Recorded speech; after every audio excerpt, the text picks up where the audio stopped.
¿Recuerdan a Rodrigo Duterte, el que era presidente de Filipinas, aquel que daba un discurso con una AK-47 en sus manos? Ese que arrasó con todo lo que tenía que ver con las sustancias ilegales en su país. El mismo que no hizo caso de una carta que enviara Barack Obama y que terminaron condenando a lo peor a un surfista por encontrarle un poco de una sustancia ilegal, una sustancia de esta que ponen a la gente contenta. Y se lo atraparon a él, y a pesar de las gestiones que hizo Estados Unidos, pues cumplió su condena, se ejecutó. Este señor ha sido capturado y dirigido hacia la Corte Penal Internacional, acusándolo de crímenes de lesa humanidad, precisamente por esta persecución, batalla y guerra que tuvo contra las bandas y los no organizados del comercio de estas sustancias. Hay una situación conflictiva que le explicaré justo ahora.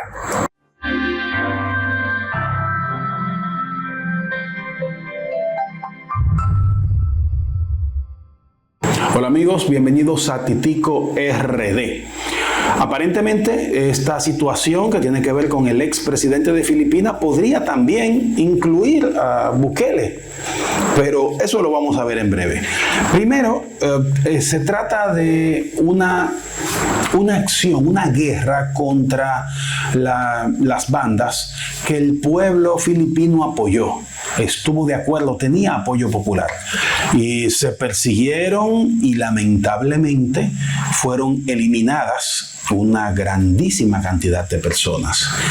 El Estado filipino, el gobierno del señor Duterte, reconoce unos 6.400 a 6.500 ejecuciones extrajudiciales. Claro, el término de ejecución extrajudicial es acorde con la denuncia que se hizo en la Corte Penal Internacional, a donde unos activistas alegan que estas personas fueron ejecutadas. Ejecutar a alguien implica que una vez que se rinde, aún así se le quita la vida. Lo que alegan el gobierno del expresidente Duterte es que esos enfrentamientos provocaron la caída de estas personas que estaban en combate contra las autoridades. No que fue una ejecución extrajudicial, sino que es el resultado de un intercambio de disparos. Unos agreden a los otros y hay personas que reciben impactos de estas balas y que tristemente pierden su vida. Ese es el alegato del gobierno del expresidente Duterte y de su gobierno, que ya no está en ejercicio. Sí podemos notar que la delincuencia se redujo una proporción increíble en Filipinas. Pasó de ser de uno de los países con problemas de seguridad y delincuencia más altos del mundo al lugar número 1, lugar que hoy en día está ocupando el país de El Salvador. Ahí caemos entonces con el tema de Bukele, a quien revisaremos rápidamente ahora, pero más adelante entraremos en profundidad. Bukele ha hecho política de mano dura contra la delincuencia, así como hizo Duterte en su país. El resultado de esa mano dura de Duterte es que hoy en día está arrestado y en manos de la Corte Internacional, la Corte Penal Internacional. Y algo similar podría esperarle a Bukele. Recuerden que de organismos de los derechos humanos se les reclamó y Bukele dijo que por qué no vienen ellos a reclamar por los derechos humanos de las víctimas de esos pandilleros. Eso quiere decir que Bukele perfectamente podría tener una denuncia similar a esa y que algún día que salga de vacaciones podrían arrestarlo fuera de su país, a pesar de haber llevado una paz y una prosperidad que no se imaginaban. Ya habían personas que habían nacido y eran adultos productivos, que todo lo que conocían era el dominio de las bandas en El Salvador. Igualmente en Filipinas habían personas que lo único que conocían era el dominio de esas organizaciones delictivas. Por eso hubo tanto apoyo para Duterte. Por eso hay hoy en día tanto apoyo para Bukele dentro de sus países, y quienes mirábamos los países desde afuera podíamos entender que si bien era terrible la decisión que había que tomar, era necesaria. No es lo que uno quisiera, pero sabemos que es necesario. El Estado lamentablemente tiene que ejercer la violencia contra los delincuentes, porque el delincuente no entiende otro lenguaje. Al delincuente no se le puede explicar, no se puede negociar, no se le puede educar. El delincuente ya fue un niño, ya se intentó educarlo, ya fue a la escuela, ya se le explicaron los valores, los principios, se le explicaron las leyes. El delincuente, antes de ser condenado, ha estado detenido en una comisaría. Ya forma parte de una banda donde saben que no pueden permitir que sus actividades se sepan porque los persiguen. Y la razón por la que los persiguen es porque es ilegal. Han tomado decisiones y han cumplido órdenes de actos atroces. Y ellos saben que eso está mal. Por lo tanto, explicárselo no va a resolver nada. Intentar la paz total o abrazos no balazos no va a resolver nada. Por eso la situación de Colombia sigue cada vez peor. Por eso México está en México, el Estado no puede contra los cárteles. Sin embargo, Bukele, con su país mucho más pequeño y por supuesto organizaciones criminales con mucho menos recursos, él pudo tomar el control y los tiene encerrados. Hoy en día muchos de esos delincuentes han escapado. Es más el peligro que representan esos miembros de esas bandas para otros países que para el mismo Salvador.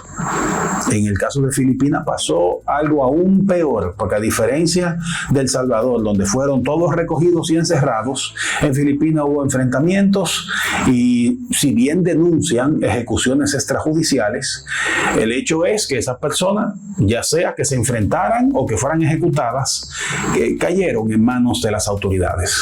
Perdieron sus vidas en ese momento donde se encontraron, tuvieron ese choque contra las autoridades. El resultado de eso es que se acabó la delincuencia.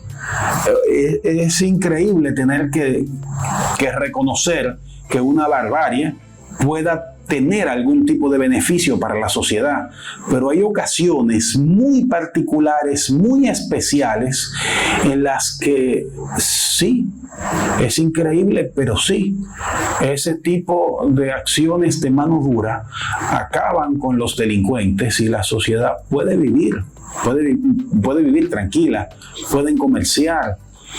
En El Salvador habían bandas que cobraban a los dueños de los negocios. Usted tiene un negocito de abastecimiento de provisiones, por ejemplo, y llegaba un individuo a decirle que usted tiene que pagarle un semanal para poder existir, porque si no le destruyen el negocio, le quitan la vida a usted o a un familiar, le queman su casa, lo saquean. Y entonces llega este señor Bukele con su mano dura y somete a todas estas bandas. Igualmente Duterte en Filipinas sometió a esos narcotraficantes, porque estos mareros hacían de todo, pero eran de poca monta, muchos, pero de poca monta. En Filipinas no, en Filipinas era una organización que tenía tráfico de personas, de sustancias, de armamento, movían mucho dinero, miles de millones de dólares, y tenían ciudades, barrios completos que estaban bajo su control, funcionando como una especie de mercado. Estamos hablando de que usted podía llegar y en la misma calle tenía señoras que muchas estaban ahí en contra de su voluntad, dispuestas a brindar servicios carnales, sustancias ilegales o armamento o lo que sea, todo propiedad de una misma banda, y que Duterte se encargó de acabar con todo eso. Yo no voy a emitir un juicio de valor en este sentido, porque toda la vida deben ser protegidas y respetadas, aunque no lo merezca el dueño de esa vida.